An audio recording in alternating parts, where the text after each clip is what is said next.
Awakening. As Siddhartha left the grove, leaving the Buddha, the perfect one, behind, leaving Govinda behind, he had the feeling he was also leaving behind in the grove his life up to that point, separating himself from it. He pondered this feeling which completely filled him as he slowly made his way. He pondered deeply, sinking down into the depths of this feeling as through deep water, until he reached the point where the causes lie. For to know the causes, so it seemed to him, that is what thinking is. And only in this way do feelings become knowledge instead of being wasted. In this way they become meaningful and begin to radiate what is within them. Going slowly along his way, Siddhartha deliberated. He realized that he was no longer a youth, but had become a man. He realized that there was one thing he had left behind, as a snake leaves behind an old skin, one thing that was no longer in him, that had accompanied him throughout his youth and had been a part of him. The desire to have a teacher and to hear teachings. The last teacher he had encountered on his way he had left, even him, the highest and the wisest teacher, the most holy one, the Buddha, he had to part from him. He had to be unable to accept his teaching. He had been able to. Slower yet, the pondering man walked, asking himself, but now what is it that you were trying to learn from teachers and teachings, and what is it that they, though they taught you a lot, cannot teach you? And he found this. It was the ego whose meaning and essence I wanted to learn. It was the ego that I wanted to get rid of, to overcome, but I was unable to overcome it. I could only trick it, could only elude it, could only hide from it. In truth, nothing in the world has occupied my thoughts so much as my ego, this enigma that I am alive, that I am unique and separate and distinct from all others, that I am Siddhartha. There was nothing in the world I know less than I know about me than me. There's nothing in the world I know less about than me, than Siddhartha. The slowly walking thinker came to a halt altogether, captured by this last thought, and immediately from this thought another sprang, a new thought, which was this: that I know nothing of myself, that Siddhartha remains so alien and unknown to me. There's one cause for this, just one. I was afraid of myself. I was running away from myself. I was looking for Atman. I was looking for Brahman. I was determined to tear my ego apart, to peel it layer by layer in order to find in its unknown innards, its unknown innards, INNARDS, the pith behind all the husks. Atman, life, the divine, the ultimate. But in the process, I myself got lost.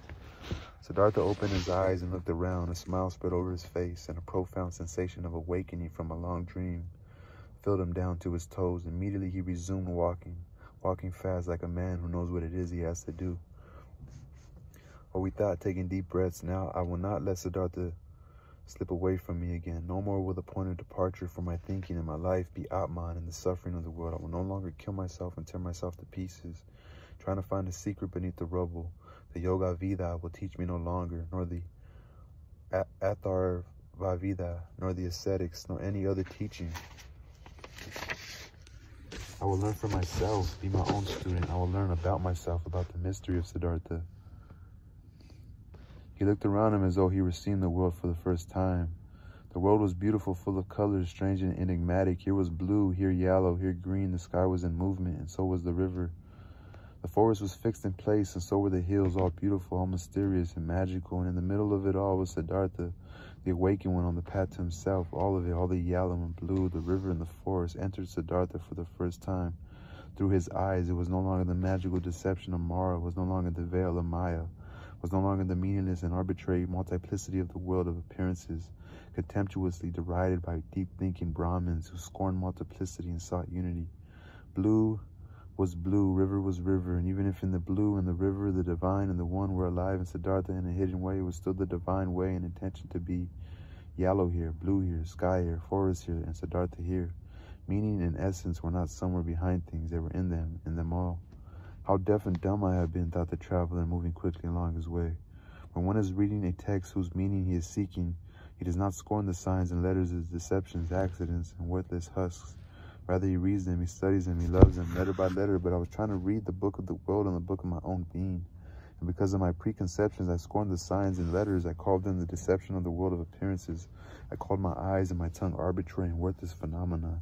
No, it is over now. I have awakened. I have really awakened, and have only today been born. As Siddhartha was thinking these thoughts, he came to a halt again, suddenly as though a snake lay on the path, for suddenly this too became clear to him. Since he was really and truly like someone freshly awakened, or like a newborn, he had to begin his life all over again from the beginning. When he had left the Jeta Grove, the grove of the Exalted One, in the morning, already awakened, already on the way to himself, had been his intention one that seemed natural and self-evident to return after his years of asceticism to his home and his father. But now, just in the moment in which he came to a halt, as though a snake lay on his path, he awoke also to this insight. I'm really no longer who I was before. I'm no longer an ascetic, no longer a priest, no longer a Brahmin. So what could I do at home with my father? Study, perform sacrificial rites, practice meditation? All this is over and done with. This is not what lies ahead of me anymore. Siddhartha continued to stand there motionless, and for the period of a heartbeat and a breath, his heart went cold.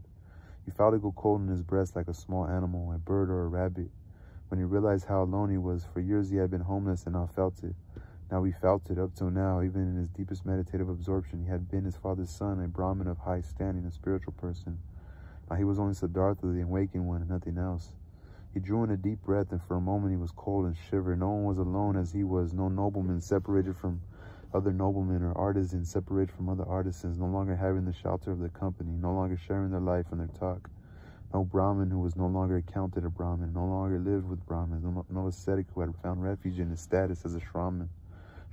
Even the most forlorn hermit in the forest was not as singular and alone, for even the hermit was wrapped in his association with something. Even he was part of a group that harbored him. Govinda had become a monk, and 1,000 monks were his brothers, wore the same garment, believed his beliefs, spoke as he did. But he, Siddhartha, what was he part of? Whose life could he share? Whose speech could he speak? Out of this moment in which the world melted away from around him, in which he was alone like a star in the sky. Out of this moment of frigidity and dejection, Siddhartha arose more of an ego than ever before.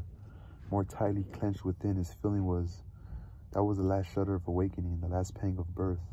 And immediately he resumed his journey, walking with haste and impatience, no longer back in the direction of home or father, not back anywhere. All right, that was the end of part 1.